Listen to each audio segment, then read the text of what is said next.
ஆன்மீக சொந்தங்கள் அனைவருக்கும் ஓம் நமச்சிவாய நமக. எல்லா புகழும் ஈசனுக்கு.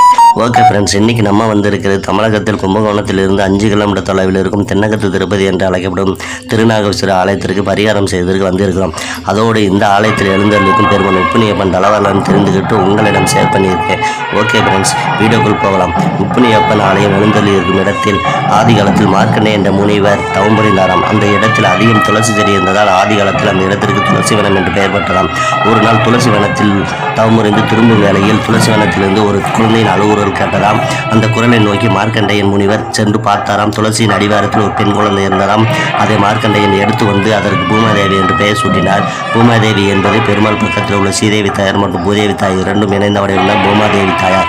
ஸ்ரீதேவி தாயார் என்பது மகாலட்சுமி. மகாலட்சுமியிலிருந்து மாவையும் பூதேவி தாயிலிருந்து பூவையும் எடுத்து பூமாதேவி என்று பெயர் சூட்டி வளர்ப்பு மகளாக இருந்தாலும் தன்னுடைய சொந்த மகளாகத்தான் மார்க்கண்டையன் வளர்த்தாராம் பூமாதி தாயாரை.